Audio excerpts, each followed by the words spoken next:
नियोजित शिक्षक शिक्षिकाओं जो राज्यकर्मी के सरकार के नोटिफिकेशन के बाद काफी परेशान है और लगातार सवाल आ रहे हैं। और इस बीच में एक बड़ी बात ये आ गई कि माननीय उच्च न्यायालय पटना में नियोजित शिक्षकों के द्वारा इस परीक्षा को समता परीक्षा को रोकने के लिए एक याचिका दायर कर दी गई। जी हाँ, याचिका फाइल हो गई है। आप लोगों को मैं ये भी बताता चलूं कि बिहार के एक जमाने के बहुत बड़े मशहूर अधिवक्ता जो कि पूर्व महाधिवक्ता रह चुके हैं हमारे ललित किशोर सर,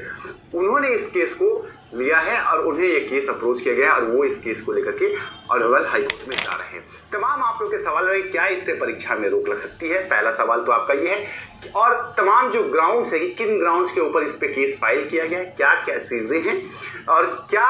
ये कोई भी संभावना है जहां से आप लोग बिना परीक्षा दिए राज्यकर्मी बन सकते कि नहीं, क्योंकि याचिका की डिमांड यही है। याचिका में बहुत ही महत्वपूर्ण बिंदुओं पर बात रखी गई है कि ये ग्राउंड्स बनते हैं जिसकी वजह से देखिए यहाँ एक बड़ी बात तो ये आप समझ लीजिए कि टीआरई 2.1 या टीआरई 1 या टीआरई 2.0 इन दोनों के बेस पर कहा गया है कि एग्जाम कराया जाएगा, जबकि ये जो है सरासर इसलिए गलत हो रहा है। नियोजित शिक्षकों का कहना ये है, आप लोगों का बहुत सारे साथियों का, कि हम लोग पढ़ाई से बहुत दूर है, पिछले कई सालों से पढ़ा रहे हैं। बहुत सारे साथियों का तो एज निकल गया है और ऐसे में उस लेवल का कंपटीशन जो अभी अभी पास होकर के आकर के जो बच्चे एग्जाम दे रहे हैं उसी लेवल का कंपटीशन आप हमको भी दे रहा है, तो ये कहीं से भी फेयर नहीं है क्योंकि हम पढ़ाई से काफी दूर है। ये तमाम ग्राउंड्स हैं जिसको लेकर के आप लोगों में मुद्दा ये है कि नियोजित शिक्षक जो इतने सालों से शिक्षा ऑलरेडी दे रहे हैं उनके लिए क्षमता परीक्षा लेना मतलब क्या है, वो इतने दिन से एलिजिबल नहीं थे, वो पढ़ाने के लायक नहीं थे, ऐसे ही पढ़ा रहे थे। यहाँ पे उन शिक्षकों का कहना ये है कि हम इतने दिन से जब शिक्षक ऑलरेडी थे और हम बच्चों को पढ़ा रहे हैं और हमारी पढ़ाई में किसी तरह की कमी नहीं है, ऐसे में हमारा एलिजिबिलिटी टेस्ट करना ये गैर कानूनी है। ये एक पहला मुद्दा है। दूसरी बात यह है कि यहां पर यह कहा जा रहा है कि चूंकि आप टीआरई 1 के बेस पर या 2 के बेस पर उन बच्चों के साथ हमें कंपीट करने के लिए कह रहे हैं जो अभी अभी पास आउट होकर के लगातार परीक्षा की तैयारियों में लगे हुए थे, वो लगातार तैयारी कर रहे थे और ऐसे में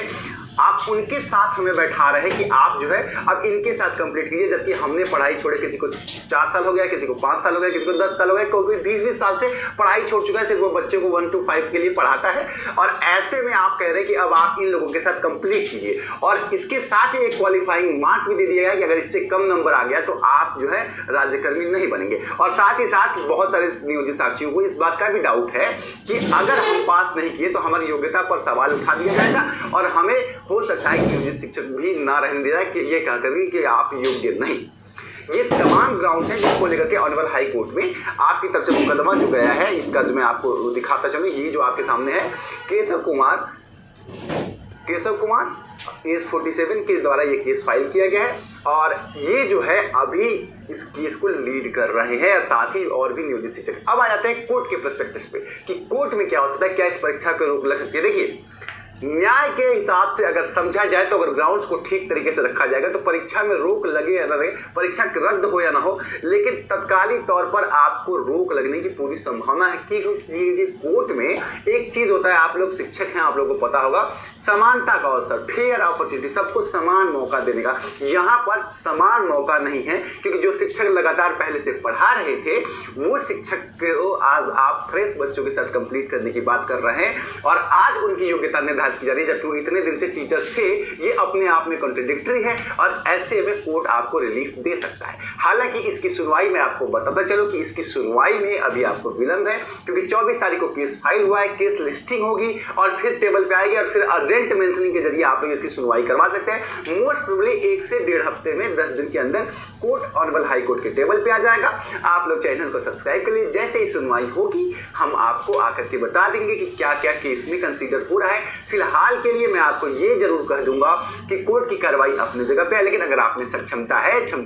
तो आप थोड़ी बहुत अपनी पढ़ाई पर भी ध्यान दीजिए क्योंकि कोर्ट में विन विन सिचुएशन होता है, आप हार भी सकते हैं और आप जीत भी सकते हैं। और ग्राउंड्स अभी पूरी तरह से बाहर नहीं आए, हम प्रयास कर रहे हैं कि ग्राउंड्स पूरे जान ली जाए कि किन किन ग्राउंड्स के ऊपर याचिका दायर की गई है। जैसे ही वो आ जाएगा मैं आप लोगों को आकर के बताऊंगा कि क्या क्या चीजें हैं और कैसे आप अप्रोच कर रहे हैं। तो ये थी आपकी तमाम जानकारियां। फिलहाल उम्मीद ये भी हो सकती है कि आपके एग्जाम पे फौरी तौर पे कोर्ट रोक लगा दे और सुनवाई के बाद ही फैसला है। इसमें सरकार का क्या पक्ष आता है ये भी सुनना पड़ेगा। बिना सरकार का पक्ष सुने हाई कोर्ट आपको फैसला नहीं देगी, इसलिए आपको थोड़ा इंतजार करना पड़ेगा। बने रहिए, मिलता हूं। तो दोस्तों आपने स्पष्ट रूप से सुना यहाँ पर अमित पांडे जी जो हैं लगातार जो हैं अपडेट जो भी आती है पटना हाई कोर्ट से हमें पहुंचाने की कोशिश करते हैं।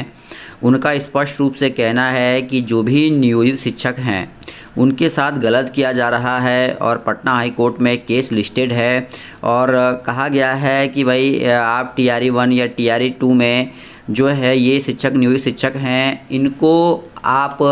परीक्षा देने के लिए बाध्य नहीं कर सकते हैं और परीक्षा पर रोक लगने की पूरी संभावना है, क्योंकि पटना हाई कोर्ट से जीत जो है वो शिक्षक अभ्यर्थियों के पक्ष में है। मैं आपको पहले भी अपडेट प्रोवाइड किया था चैनल के माध्यम से और अभी भी अपडेट प्रोवाइड कर रहा हूं कि किसी भी प्रकार से जो है कोई भी सक्षमता परीक्षा जो है आपको दोस्तों नहीं देना पड़ सकता है अगर आपको पटना हाई कोर्ट से जीत मिल जाती है, और जीत आपको मिलेगी क्योंकि केस का पलड़ा जो भारी है, यहाँ तक क्या जीत का जो पलड़ा भारी है वो नियोजित शिक्षकों के पक्ष में है। ऐसे में मैं यही कहूँगा कि आप हॉनरेबल पटना हाई कोर्ट का थोड़ा सा इंतज़ार करें, क्या कुछ अपडेट आती है। लेकिन वहाँ से ये बात तो क्लियर कर दी गई है कि जो भी हमारे नियोजित शिक्षक हैं जो कि 20 सालों से सेवा दे रहे हैं, उनको फ्रेश टीचरों से हम कंपेयर नहीं कर सकते हैं, क्योंकि आप देख सकते हैं कि भाई जहाँ कहा जाता है समानता का अधिकार, समानता के अधिकार में आप देख सकते हैं एक तरफ शिक्षक जो है विद्यालयों में काम कर रहे हैं, उन्हें कई सारे काम वहाँ पे दिए जाते हैं। आपको पता ही होगा कि जाति जनगणना हो गई और भी कई सारे कार्य हैं वो दिए जाते हैं, जिससे शिक्षक क्या होते हैं कि उधर डाइवर्ट हो जाते हैं। अब हम बात करते हैं इन शिक्षकों की जो आपके फ्रेश शिक्षक हैं, इनका कार्य ये लोग तैयारी कर रहे हैं, किसी विद्यालय में कार्यरत नहीं है, कॉम्पिटिटिव नेचर का माइंड है इनका, तो अच्छा कर सकते हैं, ये हम कह सकते हैं। तो अब सभी को इंतज़ार होगा, केस फाइल भी हो गया है, अब हम सभी को इंतज़ार होगा कि भाई पटना हाई कोर्ट से जो सुनवाई है वो नियोजित शिक्षकों के पक्ष में आए, उन्हें बड़ी जीत मिले और जो भी लंबे अरसे से इंतज़ार कर रहे हैं शिक्षक अभ्यर्थी उनको राहत मिल सके। तो दोस्तों इस वीडियो में इतना ही, धन्यवाद।